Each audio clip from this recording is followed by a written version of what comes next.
नमस्कार सबैजनालाई। आज पनि हजुरहरूले मेरो एनएस युनिक कोरियन टिचर भन्ने च्यानलमा हजुरहरूलाई स्वागत छ। मैले चाहिँ आज हजुरहरूको माझमा के भिडियो ल्याएको छु भने फर्स्ट अफ अल त हजुरहरूलाई थाहा नै होला, म्यानुफ्याक्चरिङको इक्जाम फर्म वा इक्जाम डेट सकिएको धेरै भएको छैन। यसै अन्तर्गतमा रहेर मैले चाहिँ आज यो भिडियो ल्याएको, जसमा मिनिङहरू कसरी याद गर्ने, मिनिङहरू कसरी याद गर्दाखेरि लङ टाइमसम्म दिमागमा बस्छ, कुन तरिकाले याद गर्दाखेरि मिनिङहरू चाँडो याद हुन्छ, यसैको बारेमा चाहिँ मैले आज यो भिडियो बनाउन गइरहेको छु साथीहरू।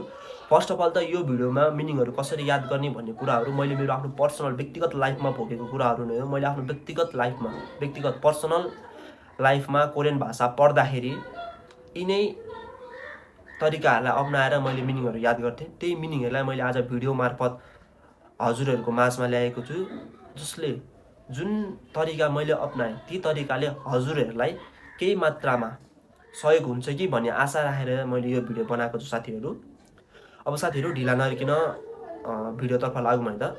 फर्स्ट अफ अल त हजुरहरूले मिनिङहरू याद गर्दाखेरि कुन पार्टको मिनिङ याद गर्नु लाग्नुभएको, मैले साथी एउटा फोटो पनि राखिदिनु छु। हजुरहरूले फर्स्ट अफ अल त कुन पार्टको मिनिङ याद गर्नु थाल्नु भएको, त्यो पार्टको मिनिङलाई सर्र हेर्नु होला। एकचोटि सर्र हेर्नु भएपछि त्यो मिनिङहरूलाई दोहोऱ्याइ तेह्राइ 4-5 चोटिसम्म त्यो मिनिङहरूलाई पढ्नु होला। जस्तै हादा भनेको गर्नु, हादा भनेको गर्नु, मक्ता भनेको खानु, मक्ता भनेको खानु, छादा भनेको सुत्नु, छादा भनेको सुत्नु। यसरी त्यो पार्टको मिनिङहरूलाई, जुन पार्टको मिनिङ हजुरहरूले पढ्न लाग्नुभएको छ त्यो पार्टको मिनिङहरूलाई यसै गरी 5 चोटि दोहोऱ्याउनु होला। 5 चोटि दोहोऱ्याउनु भएपछि हजुरहरूले त्यो मिनिङहरूलाई कोरियनपट्टि छोपेर नेपालीपट्टि देखाएर, न कि नेपालीपट्टि छोपेर कोरियनपट्टि देखाएर होइन, कि कोरियनपट्टिको चाहिँ जुन वर्डहरू कोरियनमा लेखेको हुन्छ त्यसलाई चाहिँ छोपेर नेपालीपट्टिको वर्डहरूलाई हेरेर। जस्तै नेपालीमा अब जस्तै खानुलाई कोरियनमा के भन्छ, मक्ता, अनि सुत्नुलाई कोरियनमा के भन्छ, छादा, अनि महँगो हुनुलाई कोरियनमा के भन्छ, फिसादा, हिँड्नुलाई कोरियनमा के भन्छ, खल्दा हो। यस्तै गरी हजुरहरूले कोरियनपट्टिकोलाई छोपेर जुन वर्ड कोरियनमा लेखेको हुन्छ त्यो वर्ड छोपेर नेपालीको वर्डलाई हेरेर पनि हजुरले मिनिङहरू याद गर्न सक्नुहुन्छ। एउटा यो भइहाल्यो। अर्को भनेको हजुरहरूले जुन पार्टको मिनिङ पढ्ने हो त्यो पार्टको मिनिङलाई कपीमा लेखेर, कपीमा लेख्ने भनेको चाहिँ कसरी, त्यसको भिडियो पनि मैले अलिकति यहाँ माथि हालिदिन्छु साथीहरू। कसरी लेख्ने त्यो पनि मैले राखिदिन्छु भिडियो।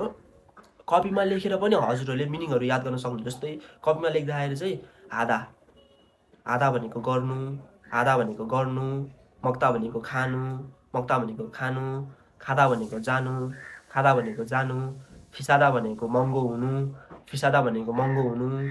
यसरी पनि हजुरहरूले कपीमा लेख्दा पनि त्यो मिनिङहरू पढ्दै, जस्तै अब हादा भनेको गर्नु, हादा लेख्नु, अनि यताले नेपालीमा गर्नु, हादा गर्नु, हादा गर्नु, हादा गर्नु। यसरी पनि लेख्नुभयो भने हजुरहरूलाई एकदम सहज हुन्छ।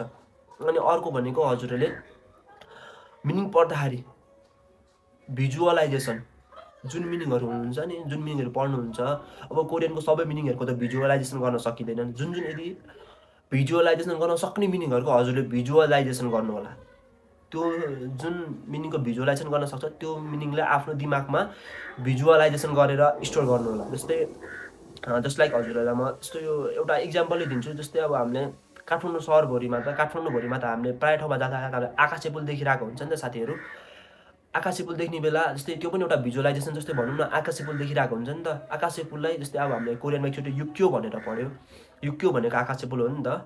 अनि युक्यो भनेर पढ्यो। अब तपाईँको कुनै ठाउँमा हामीले आकाशे पुल देख्छ, आकाशे पुल देखेपछि यसलाई चाहिँ के भन्छ है, युक्यो। भिजुअलाइजेसन गर्नु। यदि हजुरहरूले कुनै चिजलाई पनि भिजुअलाइजेसन गरेर पढ्नुभयो भने त्यो मिनिङ अभियसली लङ टाइमसम्म हजुरको दिमागमा बसिराख्ने हुन्छ। जस्तै अब हजुर अर्को एउटा इक्जाम्पल, जस्तै मान्छे, हामीले मान्छे त अभियसली देखिरहेको हुन्छ, मान्छेहरू वरिपरि हामीले वरिपरि हुन्छ नि त। अब मान्छेलाई जस्तै कोरियन ल्याङ्ग्वेजमा साराम भन्छ। अनि साराम भनेको अब हजुरले भिजुअलाइजेसन गर्नु, साराम भनेको चाहिँ यस्तो मान्छेलाई साराम भन्छ है।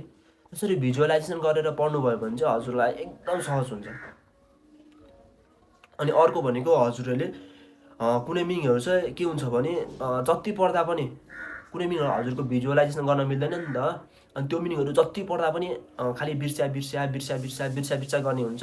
त्यस्तो मिनिङहरूलाई चाहिँ स्टिकी पेपर, जुन हजुरले मेरो पछाडि त्यहाँ पनि देख्नुभएको छ येल्लो कलर, पिङ्क कलर, त्यस्तो स्टिकी पेपरमा हजुरहरूले जुन मिनिङ हजुरले बिर्स्या गर्नुहुन्छ त्यस्तो मिनिङहरूलाई टिपेर वालहरूमा अथवा भित्ताहरूमा अथवा वालहरूमा केहीमा हजुरले त्यो मिनिङहरूलाई, अथवा ढोकाहरूमा केहीमा त्यो मिनिङहरूलाई टाँसेर त्यो मिनिङहरूलाई पढ्नु होला, किनकि हजुरहरूले कुनै चिजहरू बारम्बार देखिराख्यो भने त्यो चिज अटोमेटिक दिमागमा बस्ने हुन्छ, अटोमेटिक त्यो चिजहरू तपाईँको दिमागमा बस्ने हुन्छ। त्यही भएर यसरी गर्नु, यसरी गऱ्यो भने पनि मिनिङहरू एकदमै चाँडो दिमागमा बस्ने हुन्छ।